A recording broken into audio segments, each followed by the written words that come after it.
I'm Jessica, 35, and my 10th wedding anniversary became the night I discovered who my husband Michael truly was. We were celebrating at Fleming's with his family when something felt off about his behavior.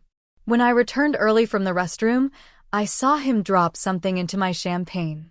In that moment, I made a decision that would save my life but expose a terrifying truth.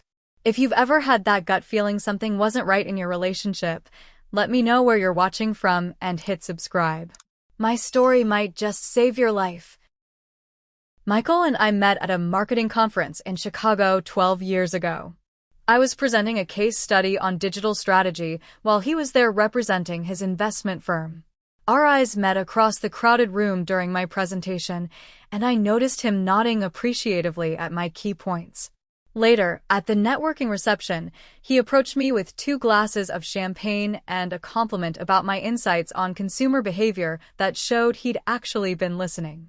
"Your approach to segmentation was brilliant," he said, his blue eyes crinkling at the corners when he smiled. "Most people in that room didn't fully grasp what you were saying, but I did." That first conversation lasted 3 hours, long after the reception had ended. Michael was charismatic, articulate, and seemed genuinely interested in my thoughts and ideas. By the end of the conference weekend, we'd exchanged numbers and made plans for dinner when we returned to Boston, where we both lived yet had never crossed paths. Our romance was whirlwind and intoxicating. Michael took me to exclusive restaurants, surprised me with weekend getaways to coastal Maine, and remembered little details about things I liked. 6 months into dating, he proposed at sunset on a private boat in Boston Harbor, with the city skyline glittering behind us. The ring was platinum with a flawless diamond that caught every ray of light. I said yes without hesitation. Our wedding was everything I'd dreamed of, an elegant affair at the Boston Public Library with 200 guests. Michael's parents, Robert and Patricia Bradford, spared no expense. They were old money from Beacon Hill, and while they were always polite to me, I sensed they thought their son could have chosen someone from their social circle instead of a self-made marketing executive whose parents were school teachers from Western Massachusetts. But it was Michael's sister Amanda who made her disapproval most apparent. Even at our wedding, she found ways to subtly undermine me, commenting that my dress was almost as beautiful as her friend's recent wedding gown, or loudly reminiscing about Michael's ex-girlfriend Caroline, who unfortunately couldn't make it, but sent her best wishes. Despite these undercurrents, the early years of our marriage were blissful. We bought a beautiful brownstone in Back Bay, traveled extensively, and built what I thought was a partnership of equals.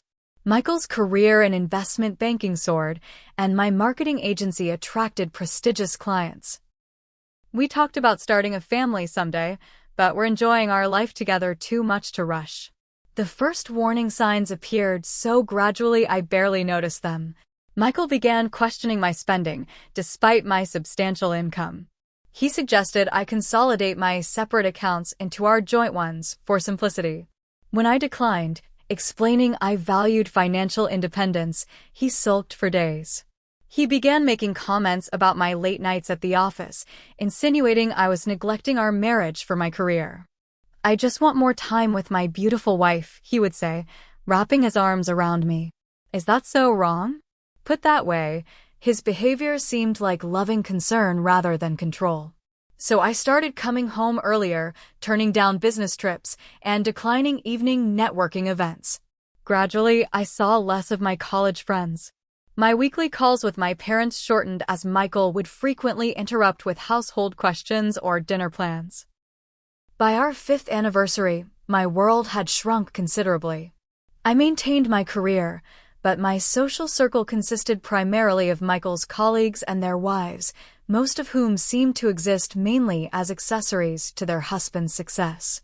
My close friend Sophia tried to point this out during a rare lunch when Michael was out of town. "I hardly see you anymore, Jess," she said, concern evident in her eyes. "And when I do, you're always checking your phone like you're afraid to miss his call." I dismissed her concerns, insisting I was happily in love and that Michael was just attentive. But her words planted a seed of doubt that I couldn't entirely ignore. In the months leading up to our 10th anniversary, Michael's behavior became increasingly erratic. He took mysterious phone calls in the bathroom with the shower running, claimed to be working late, but arrived home with no briefcase and smelling of unfamiliar perfume, and became obsessively protective of his phone. When I asked innocent questions, he would turn them around on me, accusing me of not trusting him or being paranoid. Still, I clung to the hope that we could recapture what we once had.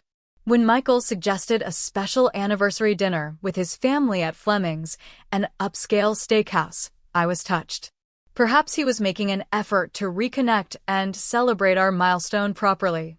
I spent the day of our anniversary getting ready, a spa treatment, hair blown out in soft waves, and a new midnight blue dress that hugged my curves.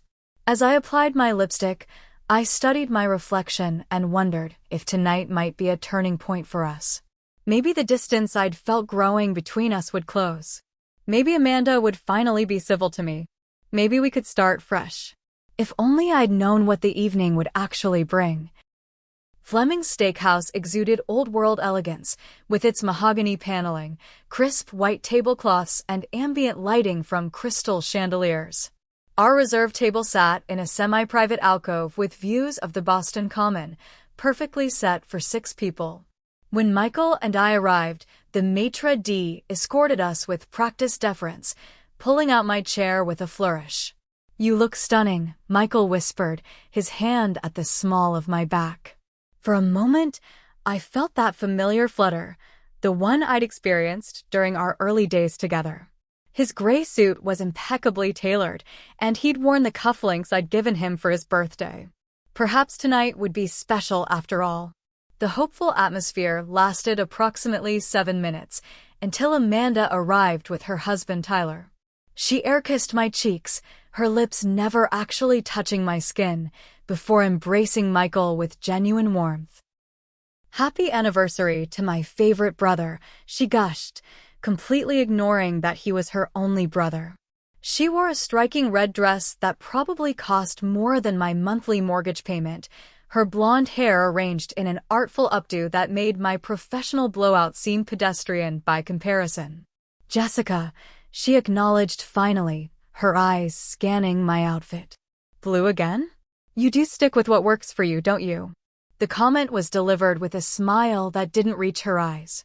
Tyler, perpetually uncomfortable with his wife's behavior, shook Michael's hand and gave me a genuine hug.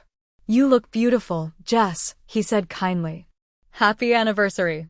Robert and Patricia Bradford arrived moments later, impeccably dressed and precisely on time as always. Robert's silver hair and commanding presence turned heads even in this upscale establishment. Patricia's pearls and Chanel suit spoke of inherited wealth and meticulous attention to detail. 10 years, Patricia said, patting my hand with cool fingers adorned with family heirloom rings. How time flies. The sommelier approached with practiced timing, and Michael immediately took charge. "We'll have the Dom Perignon Rose," he announced without consulting the wine list. "The 2008 vintage, if you have it." "Excellent choice, sir," the sommelier nodded approvingly. I raised an eyebrow at Michael. The champagne he'd selected cost over $500 a bottle. While we were comfortable financially, such extravagance wasn't typical for him lately. In fact, he'd complained about my much more modest clothing purchase just last week. "It's a special occasion," he said, catching my expression. "Nothing but the best for our 10th. Amanda leaned forward, adjusting her napkin. "So, Jessica, is your little marketing agency still doing those social media campaigns for local businesses? How quaint." I forced a smile. "Actually, we just signed McKinsey as a client last month. We'll be handling their entire digital transformation strategy." Michael cut in before Amanda could respond. "Jessica, you never mentioned McKinsey to me." "I did, actually. 3 times. I kept my tone light despite the tension building in my shoulders. Remember? I told you when I pitched them, when we made it to the final round, and when we got the contract." Michael frowned slightly, then covered it with a laugh. "Well, congratulations then." I've been so busy with the Westlake merger, it must have slipped my mind. The champagne arrived with appropriate ceremony, 6 crystal flutes arranged on a silver tray. The sommelier poured a taste for Michael, who nodded his approval after a perfunctory sip. As our glasses were filled, I noticed Michael checking his watch for the 3rd time since we'd sat down. "Are you expecting a call?" I asked. "No, just keeping track of time. I made special arrangements for dessert later," he replied smoothly, raising his glass. "To 10 years with my beautiful wife." Everyone echoed the toast, and I took a small sip of the exceptional champagne. The bubbles danced on my tongue, but I couldn't fully enjoy it. Something felt off about Michael's demeanor, a tightness around his eyes, a slight tremor in his hand. As the appetizers arrived, seared scallops for me, beef carpaccio for Michael, he became increasingly insistent about my champagne consumption. "You've barely touched your drink," he noted, gesturing to my nearly full glass. "Don't you like it?" "It's delicious." "I'm just pacing myself," I explained. "You know champagne goes straight to my head." "But it's our anniversary," he pressed, his tone light but his eyes intense. "Live a little." Amanda interjected, "Yes, Jessica, do loosen up. You're always so controlled." Their combined pressure made me uncomfortable. I excused myself to the restroom, needing a moment alone to gather my thoughts. The elegant marble bathroom was blissfully empty. I leaned against the cool countertop, studying my reflection in the ornate mirror. Who was this woman staring back at me? I looked polished and put together on the outside, but inside I felt increasingly hollow. When had my marriage become this performance? When had I started walking on eggshells around my own husband? My phone buzzed with a text from Sophia. "How's the anniversary dinner going? Still on for Coffee Tuesday?" I stared at the message, realizing I hadn't responded to her last 3 texts. Michael had been monopolizing my evenings, always with some reason I couldn't meet her. I quickly typed back, "It's fine. Yes for Tuesday. Miss you." Taking a deep breath, I reapplied my lipstick and squared my shoulders. I could make it through this dinner. Tomorrow, I would think more seriously about what was happening to my marriage, but tonight I would smile and play my part. I had no idea that in just minutes, everything would change forever. I left the restroom and started back toward our table, but paused near the bar to check a work email that had just pinged on my phone. That's when I glanced up and saw something that made my blood run cold. Through a gap between the bartender and a server, I had a clear line of sight to our table. Michael was hunched slightly forward, his back to me, focused intently on something in his hand. In one quick, practiced motion, he dropped something into my champagne glass and gave it a subtle swirl with his finger. The tiny object dissolved almost instantly, leaving no trace in the pale pink liquid. I froze, my mind refusing to process what I'd just witnessed. My husband had just drugged my drink. The reality was so shocking, so beyond my comprehension, that for several seconds I simply stood there, my body ice cold despite the restaurant's warm atmosphere. A server passed by, momentarily blocking my view. I used that opportunity to slip behind a decorative column, out of sight from our table. My heart hammered against my ribs, and my breathing came in short, panicked gasps. I pressed my back against the cool surface, trying to steady myself. Had I really seen what I thought I saw? Could there be an innocent explanation? Perhaps a surprise toast with some harmless addition to my drink? But the furtive way he'd looked around first, the practiced speed of his movement, the way he'd checked his watch repeatedly throughout the evening, none of it suggested innocence. And suddenly, other puzzling incidents began to click into place. 3 weeks ago, I'd woken up disoriented and groggy after Michael insisted I take a sleeping pill for my insomnia, a condition I'd never actually suffered from. I'd lost nearly 12 hours and couldn't remember going to bed. When I mentioned the strange experience to Michael, he dismissed it, saying I was probably just exhausted from work.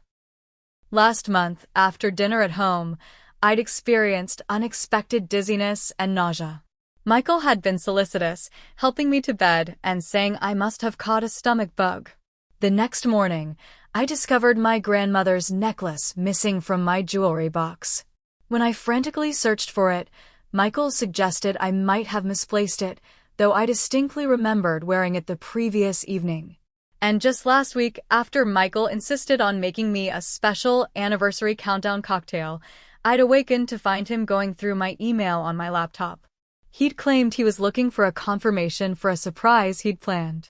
Each incident seemed innocuous when isolated, but strung together in light of what I'd just witnessed, they formed a terrifying pattern. My husband had been drugging me. The question was, why?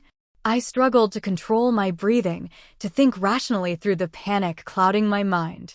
I couldn't confront him here, surrounded by his family.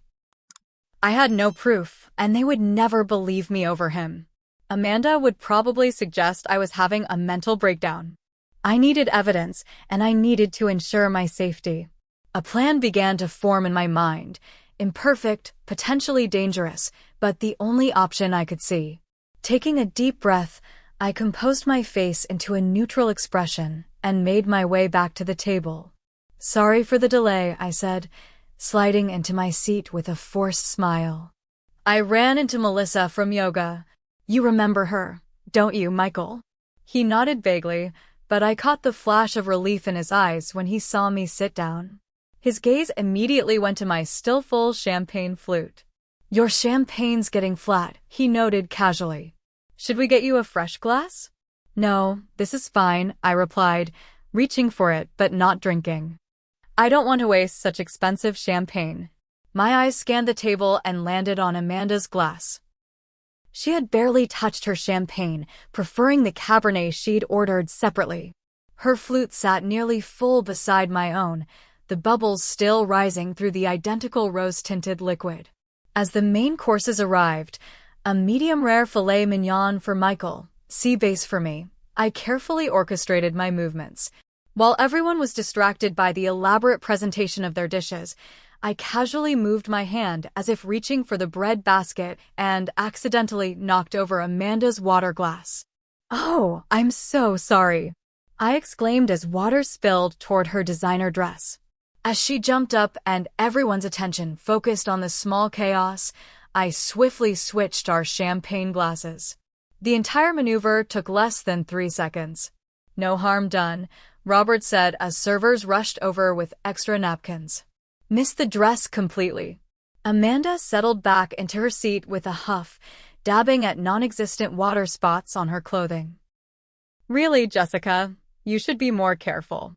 "You're absolutely right," I agreed, my heart racing but my voice steady. "So clumsy of me." Michael turned to me, lifting his glass. "Why don't we have another toast?" "To many more years together." Everyone raised their glasses.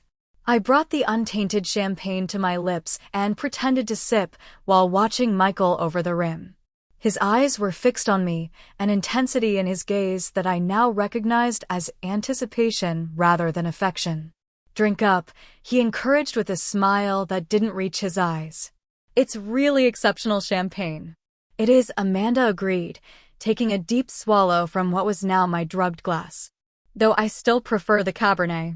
I set my glass down, continuing the charade of sipping occasionally while engaging in dinner conversation. Michael grew increasingly agitated as the minutes passed, his eyes darting between me and my still nearly full glass. "Are you feeling all right?" he asked, a strange edge to his voice. "You seem distracted." "I'm fine," I assured him, forcing myself to cut a piece of fish and eat it despite my churning stomach. Just savoring every moment of our special night. What I was actually doing was watching Amanda, counting the minutes, and praying that whatever Michael had put in my drink wouldn't cause her serious harm. 20 minutes into the main course, I noticed the first changes in Amanda's behavior. Her words began to slur slightly, and she interrupted her father mid-sentence with an uncharacteristic giggle.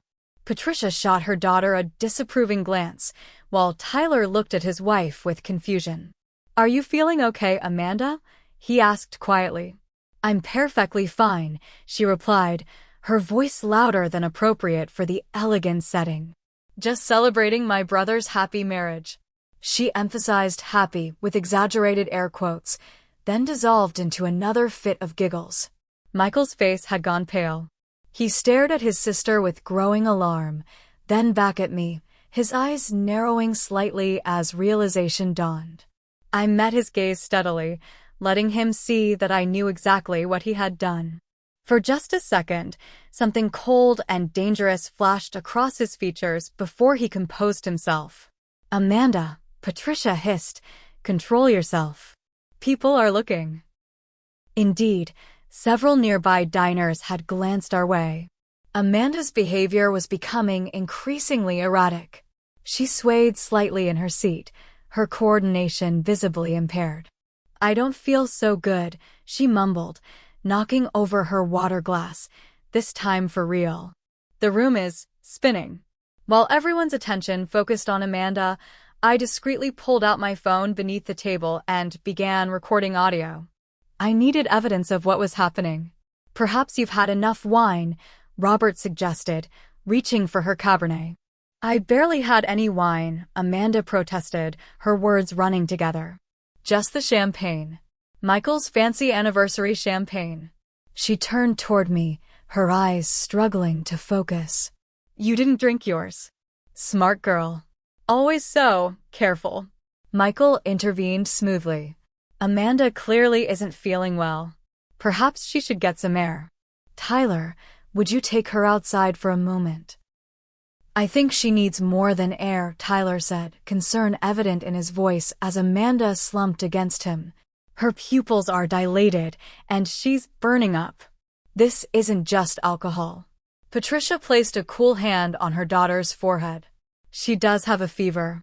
Did she take any medication today that might have interacted with the alcohol?" "No, nothing," Tyler replied, growing increasingly worried. "She was fine before dinner." Under the table, I switched my phone to camera mode and managed to capture Michael's panicked expression as he watched his sister's condition deteriorate. His right leg bounced nervously, and he kept checking his watch. "Maybe we should call a doctor," I suggested, my voice perfectly calibrated to convey appropriate concern while revealing nothing of what I knew. Amanda suddenly lurched forward, nearly face-planting into her half-eaten steak. "I think I'm gonna be sick," she slurred. Tyler barely caught her before she slid from her chair. "That's it, I'm calling 911, he announced, already pulling out his phone. "Is that really necessary?" Michael interjected quickly. "It's probably just a bad reaction to the alcohol." Robert's expression hardened as he observed his daughter's condition. "My daughter doesn't collapse from a single glass of champagne, Michael. Something is very wrong here." As if to confirm his assessment, Amanda began convulsing, her body going rigid before trembling violently. The restaurant erupted in concerned murmurs as Tyler lowered her carefully to the floor, turning her on her side. "She's having a seizure," Patricia cried, her composure finally cracking. "Someone help." A woman from a nearby table rushed over. "I'm a doctor," she announced, kneeling beside Amanda. "Has she taken any drugs or medications?" "No, nothing," Tyler insisted. "She was completely fine before dinner." Throughout the chaos, I maintained a facade of appropriate distress while secretly continuing to document everything. Michael had backed away from the table, his face ashen, eyes darting toward the exit. I positioned myself between him and the door, pretending to make room for the gathering crowd. "I should call the restaurant manager," I said loudly enough for others to hear, then slipped away toward the front desk. Instead of finding the manager, I approached the security guard near the entrance. "My sister-in-law has collapsed," I explained breathlessly.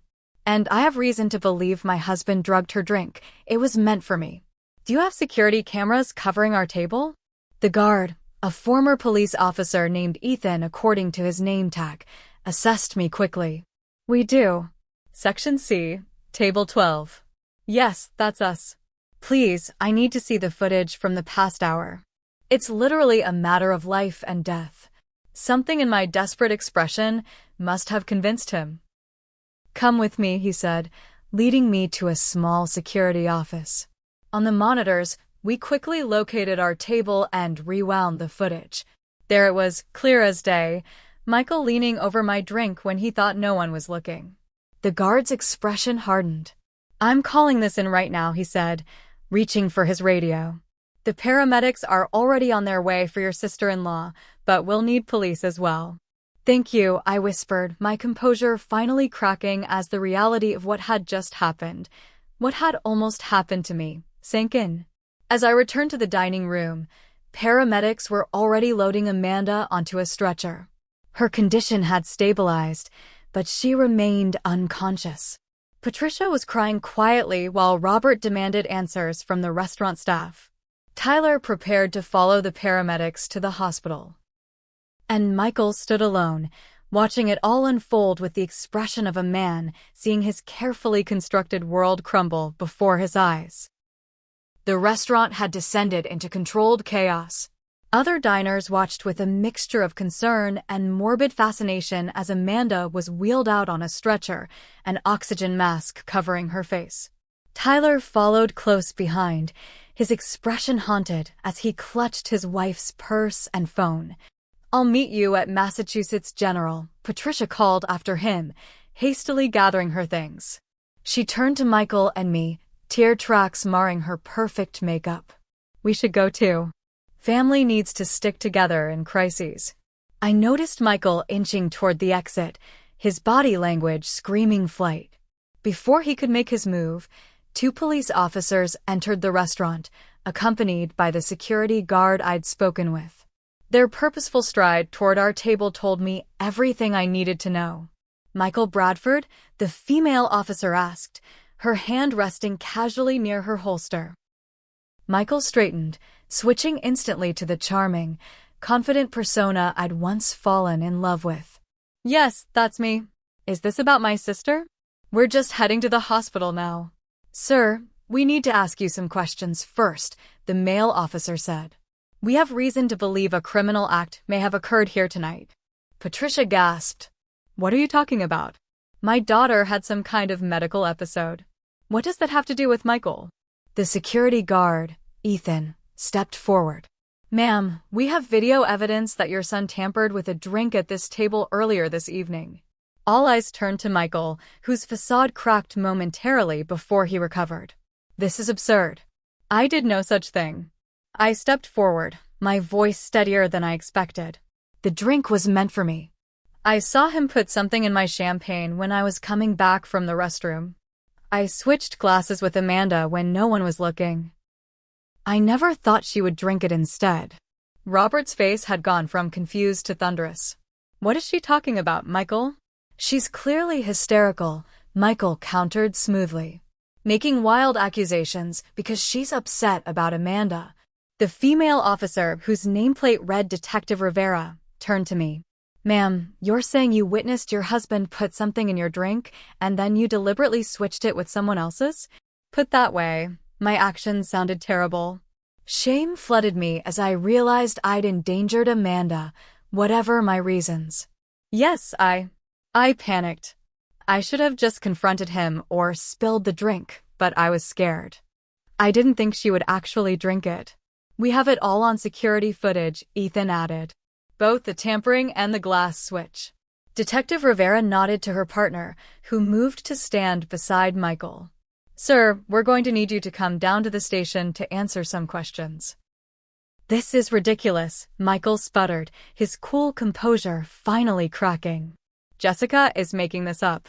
She's been unstable lately, asking strange questions about our finances, accusing me of affairs." "Ask anyone." Actually, the restaurant manager interjected, holding up a small plastic bag containing what looked like a partially dissolved tablet recovered from the bottom of Amanda's glass. Our bartender noticed something unusual when he was clearing the table. "This doesn't look like something that belongs in champagne." Michael lunged suddenly, attempting to grab the evidence, but the male officer restrained him swiftly. "Michael Bradford, you're under arrest for attempted assault with a noxious substance. You have the right to remain silent." As the officer continued reciting the Miranda rights, Patricia collapsed into a chair, her hand over her mouth.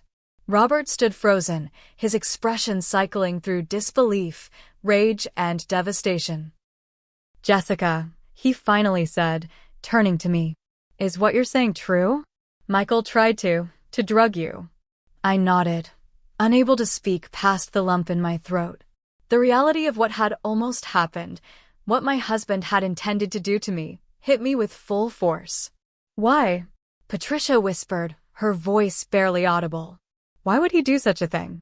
Detective Rivera was professional but kind as she explained what would happen next. We'll need statements from everyone here. Mrs. Bradford, we'll need you to come to the station as well. We'll also need access to your home to search for additional evidence. As Michael was led away in handcuffs, he locked eyes with me one final time. The mask had completely fallen away, revealing a coldness I'd never seen before. You'll regret this, he said quietly, just before the officers guided him through the door.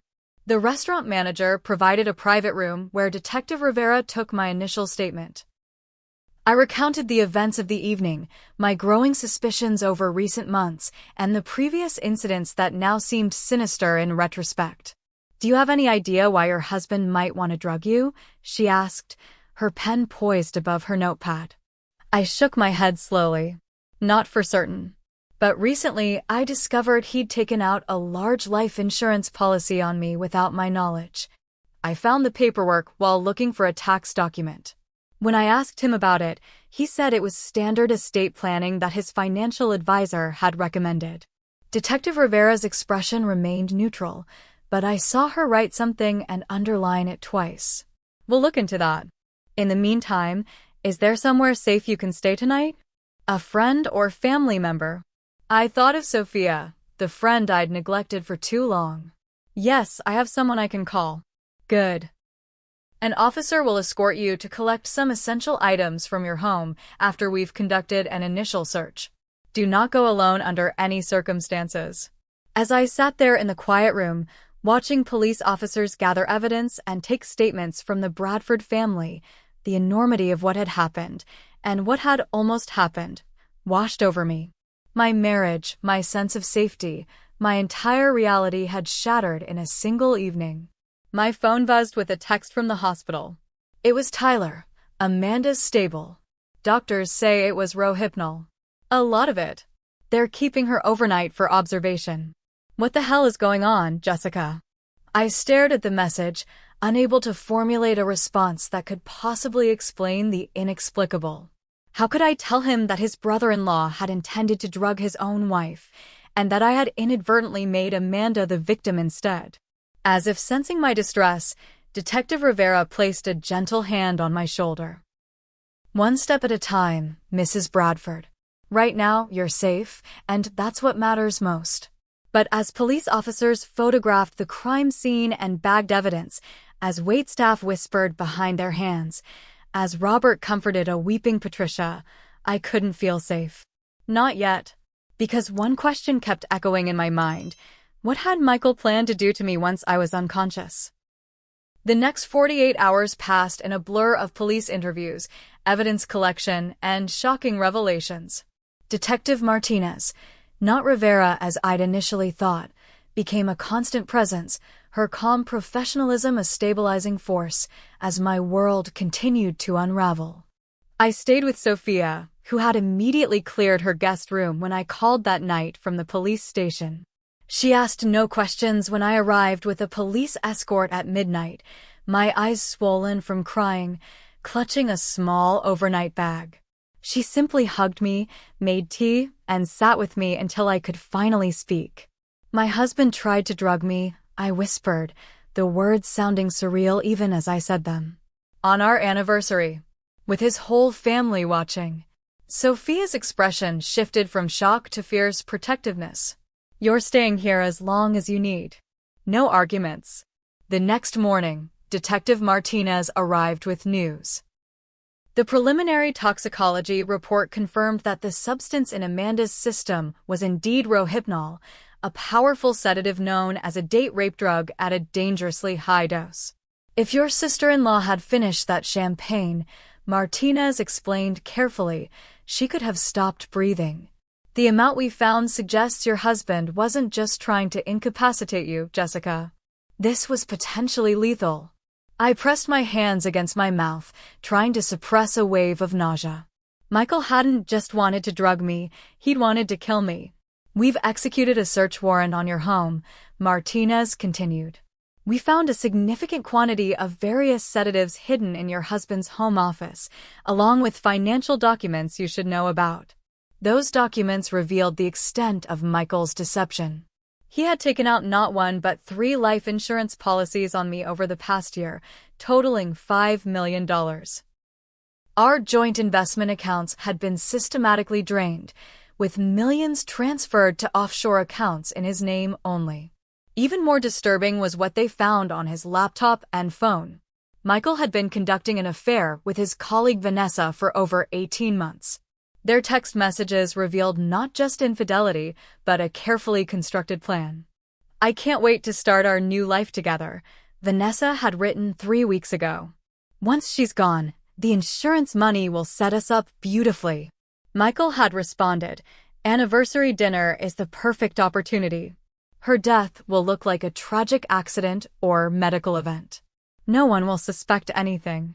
When confronted with this evidence, Vanessa quickly turned on Michael, claiming she thought he was planning to divorce me, not murder me.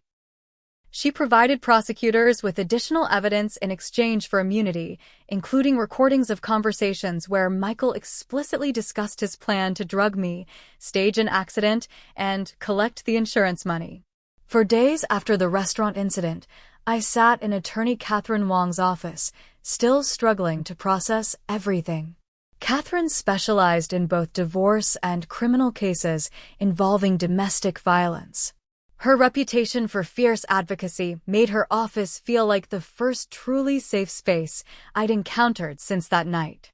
"We're filing for an emergency restraining order," she explained, sliding documents across her desk for my signature, "and expediting the divorce proceedings on grounds of attempted murder," which, sadly, is not a sentence I get to say often in my practice. "What about Amanda?" I asked, the guilt still weighing heavily on me. "Is she pressing charges against me for switching the glasses?" Catherine shook her head. "Actually, she wants to meet with you. She's been released from the hospital and is recovering at her parents' home. She's asked to speak with you privately." The thought of facing Amanda filled me with dread, but I knew I owed her that much. The next day, I drove to the Bradford family estate in Wellesley, my hands trembling on the steering wheel. The mansion where Michael had grown up looked as imposing as ever, its colonial facade and manicured grounds speaking of old money and privilege. Patricia met me at the door, her appearance dramatically changed from the polished socialite I knew. She looked older, worn down by grief and shock. "Amanda's in the sunroom," she said quietly, leading me through the house. Before we reached the doorway, she paused and turned to me. "Jessica, I want you to know. Robert, and I don't blame you. We should have seen what Michael was becoming. Perhaps we did see it and chose to ignore the signs." The admission stunned me into silence. In all our years of marriage, this was the first time Patricia had spoken to me with genuine emotion rather than polite formality. Amanda sat in a wicker chair by the windows, a blanket across her lap despite the warm spring day. Her typically perfect appearance was muted, hair pulled back simply, face free of makeup, wearing what appeared to be pajamas under a robe. She looked smaller somehow, vulnerable in a way I'd never seen before. "Jessica," she said when she saw me, gesturing to the chair opposite hers. "Thank you for coming." I sat down awkwardly, unsure what to say. "Amanda, I'm so sorry about what happened. I never thought you would drink from that glass. I just panicked and—" "Stop," she interrupted, raising a hand. "You don't need to apologize. My brother tried to murder you. The fact that I got caught in the crossfire is, well, it's horrifying, but it's not your fault." Her directness surprised me. "The doctors say there won't be any permanent damage," she continued. "Which is apparently lucky given the dose he used." She shuddered slightly, pulling the blanket tighter around herself. The police showed me the texts between Michael and that woman. They were planning your death like it was a vacation itinerary. Tears filled my eyes. I never saw it coming, Amanda. How did I not see who he really was? A bitter smile crossed her face. Because he didn't want you to see. That's what Michael does. What he's always done. He shows people exactly what he wants them to see. She paused, then added more softly, I enabled it. All those years, the way I treated you. I bought into his narrative that you weren't good enough for him, that you were somehow taking advantage of our family name and connections. You never liked me, I said simply, not as an accusation, but as a statement of fact. I never knew you, she corrected. I never tried to know you. I just accepted Michael's version of you, and for that, I'm truly sorry. In that moment, something shifted between us. Not forgiveness exactly, but a recognition of our shared victimization by the man we had both loved in different ways. As the weeks passed, the case against Michael built steadily. Detective Martinez kept me informed of each development. The discovery of previous poisoning attempts evidenced by trace elements in hair samples taken from my hairbrush, hidden cameras found in our bedroom and bathroom, records of Michael researching untraceable poisons and natural-looking causes of death in women my age.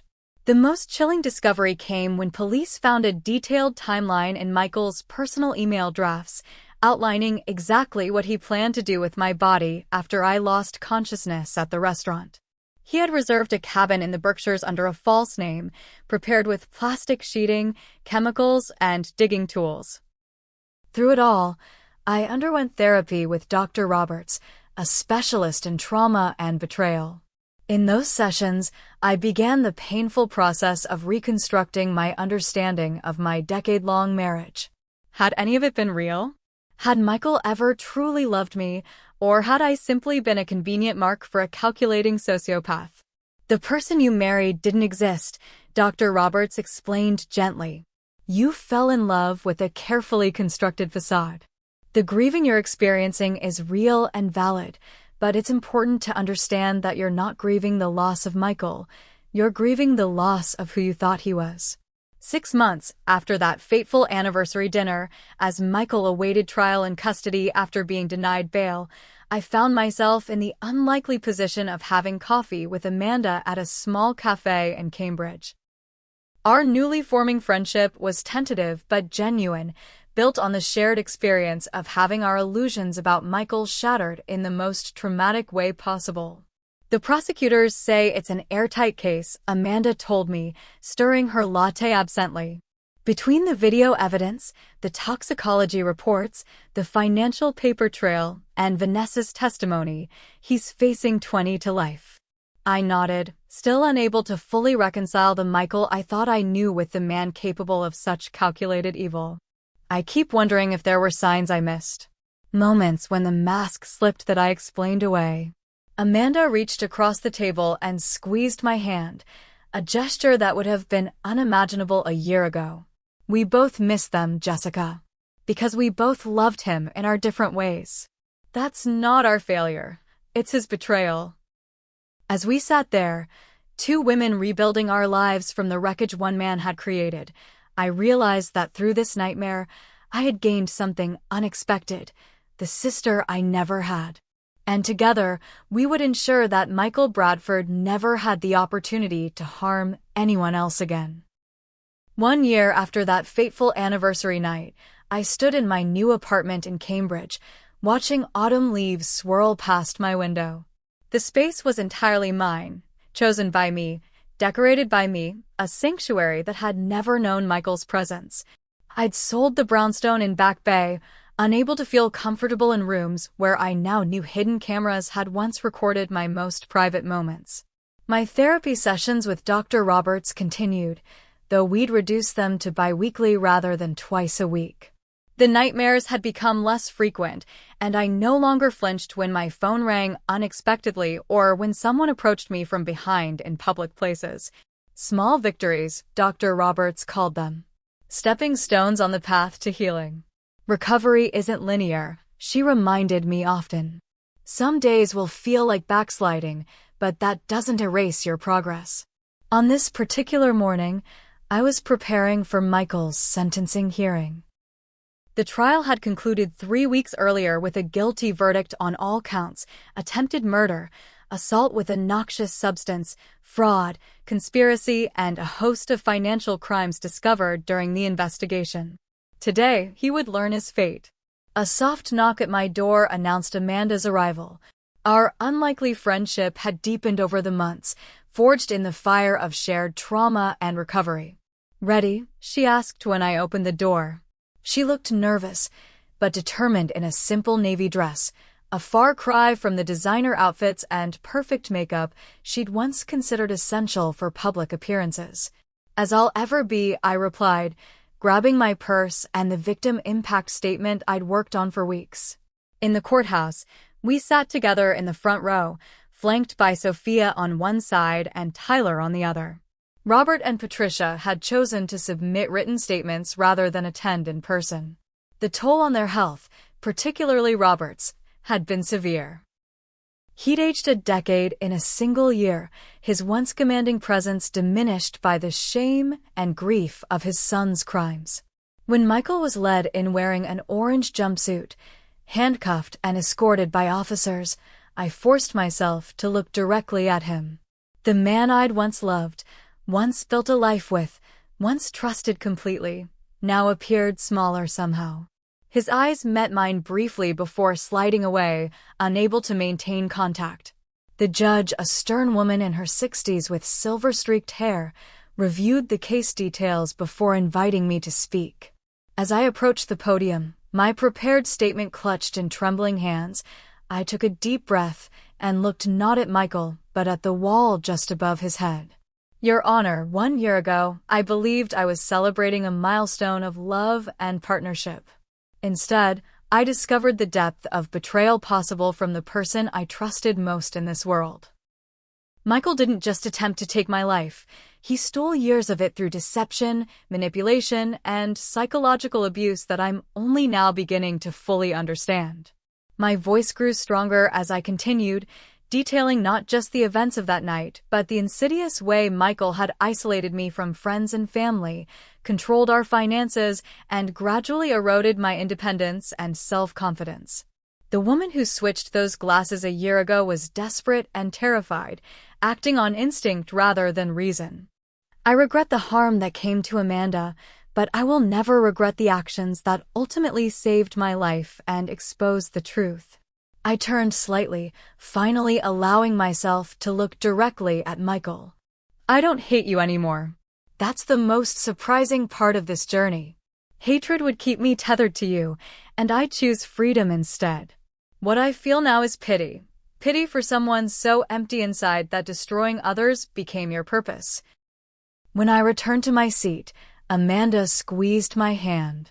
Then it was her turn to speak, her testimony equally powerful as she described not just the physical trauma of being drugged, but the emotional devastation of learning her beloved brother had been capable of such calculated cruelty. The judge's sentence came as a relief: 30 years without possibility of parole. Michael would be an old man before he breathed free air again. As he was led away, he turned once more to look at us, his wife and his sister, standing together where he had never imagined we would be.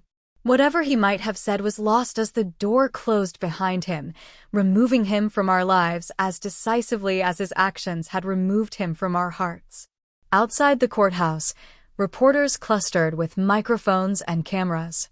Amanda and I had prepared a brief statement, which she delivered while I stood silently beside her. We had agreed early on that she would be the public face of our story, her social connections and media savvy, making her better equipped to handle the press interest that had swirled around the case. "Today marks the end of a painful chapter for our family," she stated clearly. "While no sentence can undo the trauma Michael inflicted, we take comfort in knowing justice has been served. We now ask for privacy as we continue our healing journey." That journey had taken unexpected forms for both of us. Amanda had left her position as a gallery curator to train as a victim's advocate, working with survivors of domestic violence. I had sold my marketing agency and launched a nonprofit organization called Trust Again, providing resources and support for survivors of intimate partner deception and abuse. 6 months after the sentencing, on what would have been my 11th wedding anniversary, I hosted a different kind of celebration, the official launch of Trust Again's new headquarters in downtown Boston. Amanda served on our board of directors, along with Detective Martinez, who had retired from the police force to join our organization full-time. As I addressed the room full of supporters, survivors, and advocates, I was struck by how far I'd come from the frightened woman who had switched champagne glasses in desperation. When trust is shattered, we often believe we can never feel safe again, I told the gathered crowd. But what I've learned, what all of us here have learned, is that we can rebuild. Not the same structure that existed before, but something new, something stronger, with foundations rooted in wisdom rather than wishful thinking. Later that evening, as the event wound down, I found myself on the rooftop terrace with Amanda, watching the sunset paint the Boston skyline in shades of gold and pink. "Did you ever think we'd end up here?" she asked, gesturing between us. "Friends? Partners in crime fighting?" The small joke, still rare from the formerly serious Amanda, made me smile. "Never in a million years," I admitted. "But then again, I never thought my husband would try to kill me, so clearly my predictive abilities need work." She laughed, a genuine laugh that reached her eyes. "To terrible predictions and better realities," she said, raising her glass of sparkling water and toast. As we clinked glasses, I felt a sense of peace that had been elusive for so long. The path forward wasn't clear or certain. Real life never offered the neat resolutions of storybooks, but I was no longer walking it alone or in fear. Michael had planned to end my story that night at Fleming's Steakhouse. Instead, he had inadvertently given me the chance to begin a new one written entirely in my own hand, on my own terms, with chapters yet to be imagined. I turned to face the sunset, feeling the warm breeze against my skin and the promise of tomorrow in my heart. Sometimes, the most powerful words in our story aren't the dramatic ones that come at the height of crisis, but the quiet ones we whisper to ourselves in the aftermath. I survived. I am free. I am enough. And those words become not just an ending, but a beginning. Have you ever had to trust your instincts in a dangerous situation? Or discovered someone wasn't who you thought they were?